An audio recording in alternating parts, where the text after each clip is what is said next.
Hi, I'm Despa. You're watching Meet the Artist Series 2. I'm be83 and I'm here today with Little D. Yes, brother. What's going on, bro? You good? Yeah, man, not bad, man. Yeah, how's things? Yeah, not bad, man. Just been recording and that.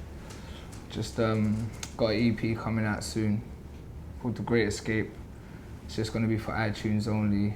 And yeah, just been recording that lately, last couple months. And yeah, man, just been working, man. Why is it called The Great Escape? Because that's an interesting title. This is like I'm going to make you explain your title. You know what right? it was? I was in a situation which I've just got out of, and it helped me write the album, like with the EP, and I felt like it was a great escape. Okay. So that just, I don't know where, that just come like bam. Great escape. So that's good where life has influenced the art. And no, exactly. This is why it's just a quick 5-6 track EP with just about what was going on at that time in my life. Do you know what I'm saying? But the reason why, if you listen to it, you'll be able to tell why it's the great escape. So that's you know what I'm saying? If you listen to the music, you'll be able to gather why it's got out, you know what I mean? It's one of them ones. All right then, all right. Make sure you listen to that, find out why it's called The Great. I mean, I'm interested to know now, so definitely get that one. So you have been around as an artist for quite a while. Yeah. And I want to know how you got your start in the music game and what inspired you to get involved. Well, my inspiration to get involved was basically like Garage Essentials, which was like Essentials, Roll Deep, Soul Solid Crew mostly. That was my first album I've ever got, ever. I had tapes my whole life, tapes, recordings, borrowing tapes. And I got an album and that was so solid. And when I listened to that, I thought, wow, this is crazy. I knew every word, you get what I'm saying? These were my lyrics. They weren't just Asher D's and that, they were my lyrics as well. So when I'm going to school, they were my lyrics, you get what I'm saying? So like, yeah man, things like that. But what actually got me into it was just where, I don't know, like I just listened to the radios, the music, I loved it. And then after copying everyone else's lyrics, I thought I'd write my own. So I wrote my own, showed them to some of my friends at school, and they just used to go crazy. And then my whole, like, I don't know, out of nowhere, I used to go to like house parties in my borough, like little all-dayers, like youth clubs, like anywhere. If we're just out, everyone would put on a beat, I would be the one to MC. You know what I'm saying? So yeah, it just like, I don't know, just come about like that. And then first year, second year school, I met P Money. And then he slapped me a lyric, and I thought, wow. So you see, like, this was his first lyric as well. Yeah. So he slapped me his first lyric, and I thought, yeah. So me and him and another friend of mine, Mackenzie, we was just rolling tight. We was all in the same, like, P Money was from my area as well, and we went to the same school. So, yeah, we just made a little crew and cracked on, man. For the whole, like, we was doing like a festival, the biggest festival in our borough. It weren't that big, but it was the biggest in our borough. It was People's Day. Good turnout, like we used to be there every year, and everyone used to really go there to watch us perform. You know what I'm saying? Yeah. Obviously, apart from when Dizzy Russell came down, that was crazy. He just shut it down. But yeah, that's really how I got into it. Just through like listening to people like Soul Solid, NE, Remedy, like the whole of Essentials, and Roll Deep and that. That's what got me into it, man. So you're from South London. Yeah. At the time, was Soul Solid a kind of, being from South London, was that like a big kind of? Yeah, like, I was young. I was about, when Soul Solid came out, what year did they come out again? Like about... It's like, what, is it 98, 99? Yeah, because I remember, I don't think I was actually in secondary school when they came out. So I think I just got into secondary school probably about, the first year. And like, everyone was going crazy. Everyone, that's what I'm saying, everyone had the album. I never had another album. I'm sure like it was Pay As You Go have an album out around them times. Or they had a single out or something. The Champagne Dance album, I remember the single, I remember that. But yeah, it was going crazy. Same like when Gigs came out, similar thing. It was like the whole area got behind it, and that's what blew the person, other than the talent, obviously. Yeah. So how did you yourself, from going from kind of those influences to, your first crew with P Money, to being a more known MC? 'Cause I'm sure I remember you being in one of the Tunnel Visions. Yeah. That was crazy. It felt like at the time that like Wiley was Yeah. kind of trying to expose you to the scene. I don't know. That just came about like some guy I know was driving in a car and Wiley was in the car, and then he heard the song and then he just said he wanted that to be on his CD. So I don't know. He just liked the song. He wasn't on the song. He wasn't there when I recorded it. Didn't make the beat. He just liked it and he put it on his CD. But I used to buy every Wiley CD. Do you get what I'm saying? So when I did see it on there, I was like, wow. It weren't just me. It was like my whole crew and that. And then after, I went on to be on like every single Tunnel Vision. Were you on everyone after that? Yeah, everyone after that. What number were you on first? I don't know. You know, what do you mean number? Like the track number? Now, because there was Tunnel Vision like 1 to 10 or something. No, I don't know. It was a lot, but I was on like most of them. Yeah. I didn't even know Wiley when he put me on Tunnel Vision, so I didn't meet him. He just rung me out of the blue and asked me, "Do I want to go on it?" I was like, "Cool." It's like, but at first I thought it was a prank call. So I kept on putting down the phone and that. Then my friend that knows him had to phone me and say, "No, look, he's trying to phone you." So yeah, that's how it came about that I went on that CD. And did you start to? Because like I said, that's what I remember hearing you first from. So I remember that. Did you start to get like a bigger buzz around yourself at that time? Yeah, because I think after that, people like Logan Sama noticed me, and like DJ Cameo, DJs on like Rinse FM and stuff. They noticed me, so it just helped other DJs hear me and play me. And then obviously the people that love Wiley and all of his fans brought the CD, so it gave them the chance to listen to me and my crew. Do you get what I'm saying at the time? So it was good, man. Have you ever had a chance to actually do any music with Wiley, actually, and record some stuff together? Yeah, man. I've just done loads of. He's been on like about 3 of my projects. I've got a new single that he's featuring on, and yeah, I've done loads. Like I went on his album with Manga, Playtime's Over, and a tune called My Mistakes. Oh yeah. That done quite well, and yeah, we performed that everywhere. That was sick. Like we went on a little half tour thing, like you know what I mean, when you wanted to go, and then yeah, that was sick, man. I've done quite a lot of work with him still. So this is, how many projects have you put out before this? This one that's coming out now, after like when maybe about 11 or 12. Okay. Yeah. Have you put 11 or 12? So how when did you actually get started? Like what year? About 2000 and like, well, I don't know when I was actually, say I'm in the game. Yeah, you don't get a date and say, okay, bam, today you're actually in the game. You get what I'm saying? I'm MC today. But like, from when I was a kid, I'm not counting them ones from when I was like in school, and I'm counting from when I actually put out my first official mixtape, which everyone could buy, and I had half a fan base. I went on that radio promote. That was around 2007. About 2006, 2007, after I left school and that. Yeah, in college, I released my first mixtape. And then after that, I've released maybe another 8. I've gone Spare Time Volume 1 to 4. I've probably released about another 8 mixtapes and then like an EP. And then like we just brought out the OGs projects and things like that. Yeah. Brought out loads of little OG ones that we just threw away. But solo ones, I've got about 8 or 9. Maybe 10. So you got a big catalogue, man. Yeah, man. I've got loads of tunes, man. I didn't even know you had that many. You need to get them all, bro. This is the thing I'm learning myself. So you need to get the Spare Time collection. That's free. Okay. And that's crazy. That's me just spazzing out when I want, like on what I want. And are the rest of the projects on iTunes for the fans some of them on iTunes. Yeah, some of them. Yeah, a lot of them are on iTunes. Maybe not the first. No, they are. I think the rest of them are on iTunes. Yeah.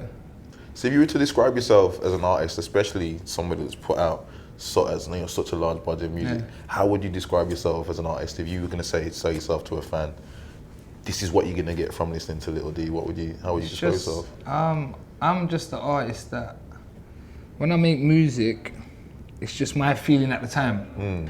So today, I might, so some artists, like you know what you're going to get with them. When you hear a song, you kind of know what way it's going, or you know what I mean. With me, like I don't have no boundaries. I'm not scared to say anything. Do you get what I'm saying? I will go on any beat, and I don't mind making myself look stupid. Do you get what I'm saying? When I know it's real. Do you know what I mean? Where other people would be more scared to say I can't say that, even though that's what's real about them. Do you get what I'm saying? And like, I don't know. I'm just like, I'm a lyricist. Like I can flow. I can, you know what I mean, say what matters at the time, what's relevant, and it's just like I don't know how to actually describe me, but that's like I speak from the heart on most of my tunes. So you say you're an honest artist that kind of, you know, puts themselves into their music. Yeah, exactly. Have you had any kind of fans react to you because of the honesty of your music, or say to you, I like this tune because of this and that tune because of that? Yeah. Like the other day, someone tweeted me saying that he listened to my mixtape. Well, my I think my EP or mixtape, and it stopped him from ending his life. Oh, yeah. Do you get what I'm saying? And I had to like take his like follow him, message him for his number and phone him and say, listen, like I had to speak to him and say, look, that's the easy way out. You can't think like that. But he was just thanking me like, wow, I can't believe you're phoning me. Actually, and I was just listening to your CD last night. Do you get what I'm saying? So it has different kind of effects. A lot of people tell me, like if I have a tune about a breakup, people will like come up to me and say, oh, this tune, I love this tune, like, and it's a tune from like 6 mixtapes back, and I'm like, wow, like, how do you even remember that tune, like, but they can relate to that tune. So yeah, like, that's a good thing about it as well. I mean, as an artist that's putting out music and you get a reaction like that, you know, somebody stopping, ending their life, and then you talking to them, does that kind of make you more aware of the effect that your music can have out there? Yeah, of course. I know the effect that it can have anyway, which is why I don't like to promote things that are like too extreme. Do you get what I'm saying? Where a lot of people would, because they don't know that stuff really happening. Do you get what I'm saying? So a lot of people talk about, I don't know, running in your house and robbing you and shooting your brother or something, and that stuff really happening. Yeah. But because they think it's like it's just a lyric, like, but that stuff's really happening. And you're just promoting it. Do you get what I'm saying? Yeah. So yeah, I know the effects. Like words, they travel mountains. Do you get what I'm saying? So I know you have to be careful with what you say. I mean, that's just knowing that is really interesting, because a lot of people kind of disregard grime music or disregard the music that, you know, we make or we're involved with. To know that you've had such a powerful effect on somebody in their life is it's a big thing. No, of course. Definitely a big thing. It's humbling. I mean, how did you get started with OGs and what's going on with the OGs collective at the moment? OGs was formed, New Era, rest in peace. He performed it. He formed it because he wasn't happy. Like we used to like hang around together. Like we was all in different crews. So like say me, like Mega Montana, P Money, Blacks, Despa, like we always just to chill together, Gender, but like we was in different crews. You know what I'm saying? But we're all kind of from the same estate, kind of like all around. But then they weren't happy. Any weren't happy in his crew. And he wanted to make a crew called OGs and just like form, it was just like a super crew, like a dream team in our borough. Do you get what I'm saying? It was like the best MCs were just taken to the World Cup. Do you get what I'm saying? It was just like, So that's how it went. And then like, it was just like, I don't know, when we used to go studio together, it was always a good vibe. Do you get what I'm saying? Always a good vibe. And then we brought Doc Rotten into it. He was actually there from the start. He was actually a producer at first, and then his potters were crazy. You know what I'm saying? So he had to become. He was an MC as well. But yeah, man, just like I don't know, like the vibe we got in the studio, what we created as together was crazy. And other than that, they liked it. The Grime fans liked it. The MCs liked it. The DJs liked it. That first media, OG project was strong, man. Yeah, not even the project, just the way we came out. Yeah. Strong together, always. You get what I'm saying? Good branding, good logo, like, everything. I remember, man. Yeah. So I think that. Yeah, man, that's what helps us. Is there any more plans to release kind of OGs projects in the future? It's like, you see with the OGs thing, it's crazy because we're all separate artists as well. It's just similar to Boy Better Know. Why we ain't heard a Boy Better Know album. Yeah. Or a Boy Better Know mixtape. Do you get what I'm saying? It's just like, because we're all individual artists and we're all, like P Money, he's always like, he's on tour everywhere recording. I record, I just make mixtapes and I give them to my supporters so they can hear that, and I'm happy with that. Whether I go number 1 or number 1,000, I don't care. As long as they hear it and they're happy and they got something new from someone, I'm cool with that. Do you get what I'm saying? And then obviously Blacks is recording, Gender's recording. So like together, to get us to make something that is going to be as powerful as the first one, it's hard because we've made loads, we've released loads of free things after that OG season 1, and it's never been like, yeah, this has got to be OG season 2. Yeah. And it's hard to build when like there was NE there, so that was the vibe. He was the creator. Yeah. Do you get what I'm saying? He used to bring us all together. When we'd write, we'd all go to his mum's house. Like we still go to his mum's house now to see her and chill and that, but that would be our writing spot, and that would be like who phones everyone. That would be like, you know what I'm saying? So someone else had to take on that role. Just the aspects that created that first project. So we kind of and that, also we had Dot Rotten there with the beats, and do you know what I mean? It was just like, it's hard to create OG season 2, and that's the truth, and that's not, no one said that, but I know that. Do you get what I'm saying? Yeah. But we're getting there because like, again, we've been in the studio a lot together, and we've been doing things together, like other things, just rolling, you get what I'm saying? So we're building up that vibe again, so I think we'll soon be ready, because what we've been creating now is similar levels to the OG season 1. Okay. Do you get what I'm saying? Because that was ages ago, the levels were low then, for all of us, But at the time though, but it was we still can't a make big something CD. better than that. Yeah. Well, in art, I don't know how it is everywhere else, but you see in South, like where we're from, like that's like an epic CD. Everyone loves that. Do you get what I'm saying? So it's hard, man. It's hard. But we are recording in that, and we have got a single, Top Wear 2, coming out with OGs, and we have been like doing shows together and stuff. So yeah.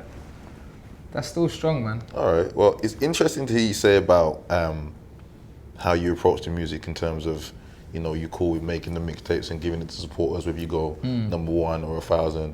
It's interesting to hear people's perspectives of why they do music and kind of what they want to get out of it. Yeah. Are you just cool, just like you said, just making music? Do you know what it is? Have you got a vision for where you want to be?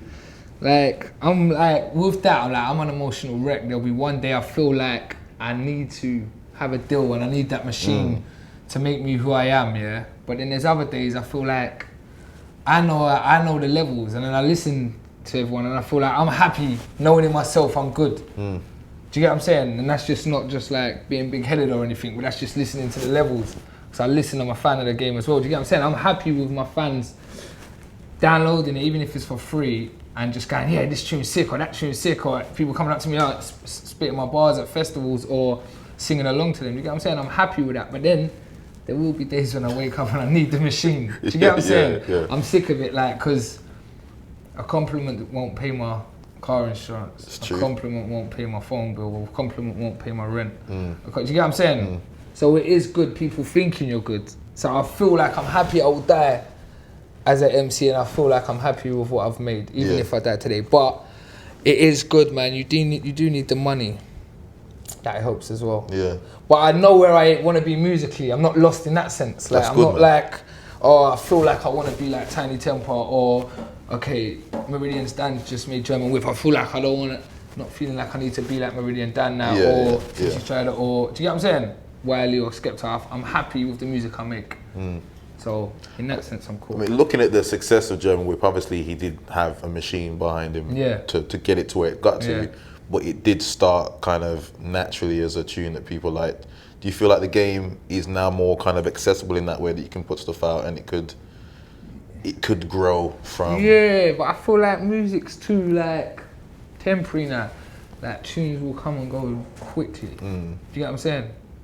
Like, I don't know, like Wiley's Heatwave, like that was like #1 and stuff. That should still be banging today, like, do you get what I'm saying? If that was in America, that would still be pumping in the clubs. That would be a legendary tune. Where I feel like maybe in a year or two, people might have forgot about that. Where that was a #1. When if you listen to like #1s that say my mum would listen to, and she'll be like, this was a #1 in the 70s or 80s. For like we months. know it still. Do you get what I'm saying? We still know it, the tune. Whereas Wiley's, he had a #1. As much as we think that's a banger and everyone else does, it might not be there in 10 years. Like the one my mum listened to was. Do you get what I'm saying? Yeah, I know what you mean. So it's tricky. People move on very fast now with music. So it's like so temporary, like music. So when are you planning on putting The Great Escape out? I'm just gonna finish it, master it, and put it on iTunes straight away. Okay. It's not like something. It's just something that I just want my fans to hear. It's not something I'm trying to build up a promo for or anything. once it's on there, I will let everyone know it's on there. I will do radio interviews and things like this and let everyone know it's on there. But it's actually, because it's only like 5 tracks in the bonus, and I've made about 8 or 9, so I just want to maybe get like another feature or 2 singers, and then just choose the best 6. All right. Yeah, man.